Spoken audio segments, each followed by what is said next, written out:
In this video, I'm going to show you how to fix Spectrum modem blinking blue and white. If you find this video helpful, please consider to like this video and subscribe to my channel.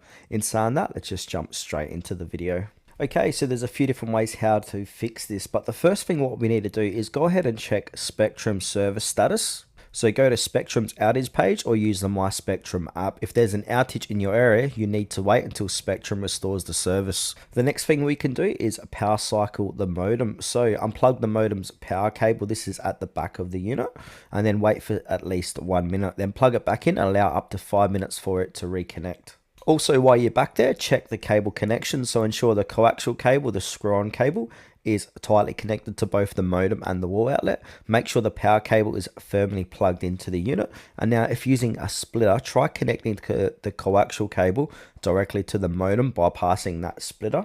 Now, if you're using your own router, unplug it and then wait 30 seconds, then plug it in after the modem fully reconnects.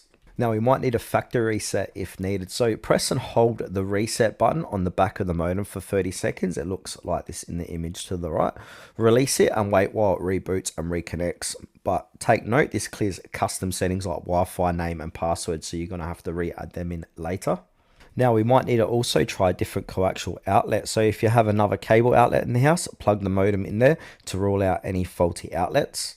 Now, if all else fails, we need to go ahead and contact Spectrum support. So if the light keeps blinking blue and white after all the stuff I've mentioned, your modem may need a firmware refresh, a provisional update, or even a replacement. So the best bet is to call customer support or chat through the My Spectrum app.